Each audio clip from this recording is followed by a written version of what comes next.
Alrighty. Good day to you. It's John Clement, aka The Boss, with another Car Talk, bringing you some useful information that will help you hopefully to grow in life and in business. And today, as usual, I'm going to be talking about something that has caught my fancy, as they would say. Just something that tickled my crotch or just really kind of pissed me off.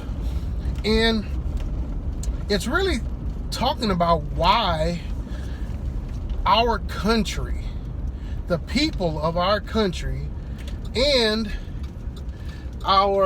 especially our black community, why we are so weak. I was watching a video. It was talking about why Indians, the country of India in America, is so strong. And it was just talking about what they do differently with their children, how they treat education, how they treat their family. And man, it just really it didn't piss me off, but at the same time it kind of did, because it's like, this is just basic stuff. How a group of people, not just one family, I'm talking about a group, how they operate as a group. That is one of the things we miss. Americans are so separated that we're not even just Americans anymore. Remember when America and then France and UK, we could be said that Americans did this, America this. You don't see that hardly anymore because we're so divided and so many interests are taking over what America supposedly is, that is just based off of groups. So this group of Americanized Indians were just killing it. They're like number one in a whole bunch of economic and family stats. And it just pissed me off to see how weak Americans are, and also going into the black race. Now, once again, my channel is not just about black people. It's about just the crazy stuff that's going on in the world, and then how it applies to you in your life, whether you're black, white, Asian, Indian, whatever you are. Some things will be specifically based off of the black race, because I am a black person, how it impacts us. But this here is specifically about Americans and black folks, black Americans, because we have become weak. I'm talking about downright pitiful, sorry, can't lift up a biscuit weak. And my next part of this is, when Americans, and especially black folks, are at their best, do you know when we're at our best? When it's the worst of times. That's when we're at our best. When Americans were going through World War I and World War II, they were awesome folks. When black folks were just getting out of slavery and just starting to, build on their own lives for freedom, they were awesome. Awesome during crisis. During the Jim Crow times in the South, black folks were not, say, economically awesome, but they were thriving and they were surviving within each other, and they were a tighter bond of actual community. And that's what we're missing as Americans and as certain groups of people, especially black people. We don't have community. We don't have a sense of self. It's all selfish. We don't have a group thought and movement that we used to have when we were hard pressed on every side to only look to ourselves sometimes. I remember in my little hometown, we barely had, we couldn't even go to one part of town where they had grocery stores. So you had to get little trinkets and things from little local market stores. Remember Mr. Jubit's spot? All those places closed down because when we are now able to have the freedom to go to other places, we left those places alone. But when we were in distress, when we were at our dire needs, we worked together with us. Same thing as Americans.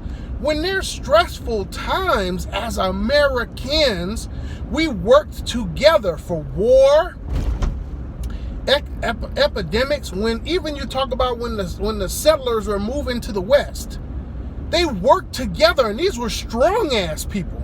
People who could build their own houses and, cook their own food, kill their own animals. Now people go damn crazy if the grocery store is closed. Weak people. And here's the reason, one of the reasons I believe that we are so weak as a country and as a people, the black community. We got too many damn options. Too many options. I'll give you a great example. When I was growing up, we had corn flakes. That was it.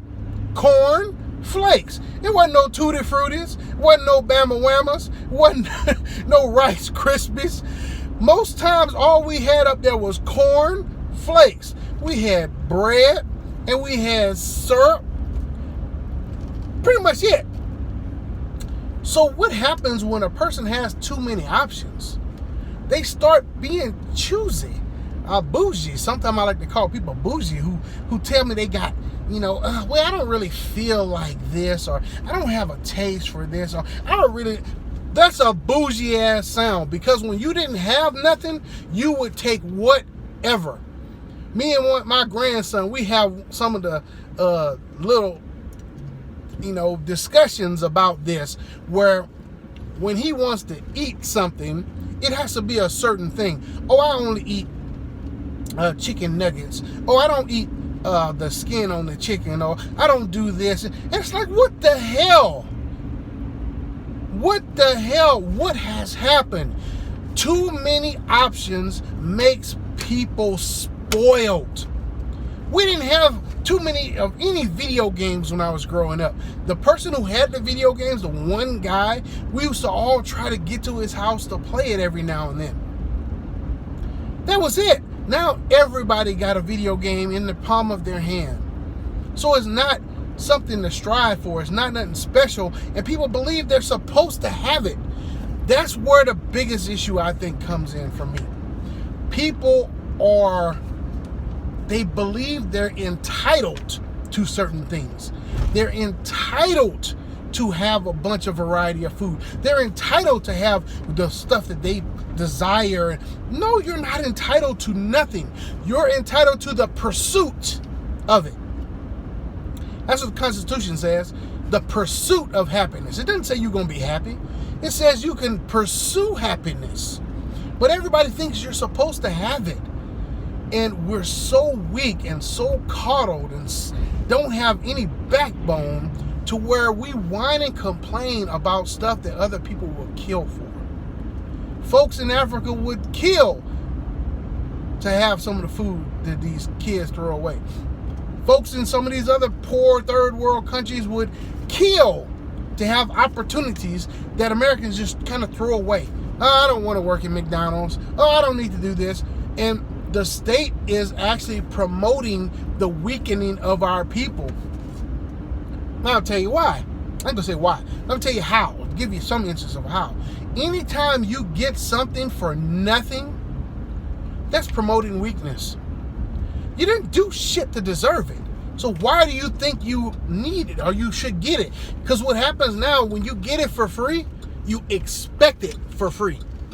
That's where the issue comes in. You expect things for free and you expect a bunch of options. You ever seen a person complaining about free shit? I have.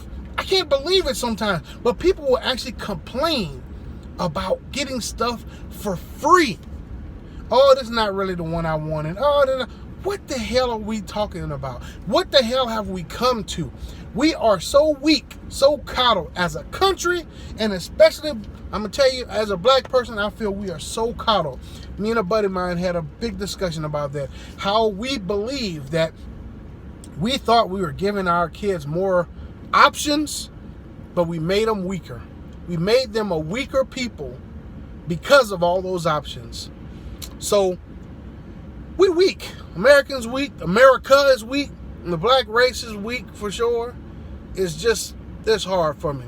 So, I just wanted to throw that out to y'all today. What do you think about it? Put it in the comments. Let me know. But, bruh, when it comes to other countries, they're starting to lap us. We still got that military power, but that's the only thing. We got a big stick, but a dumbbell and a weakling wielding it. Boss out.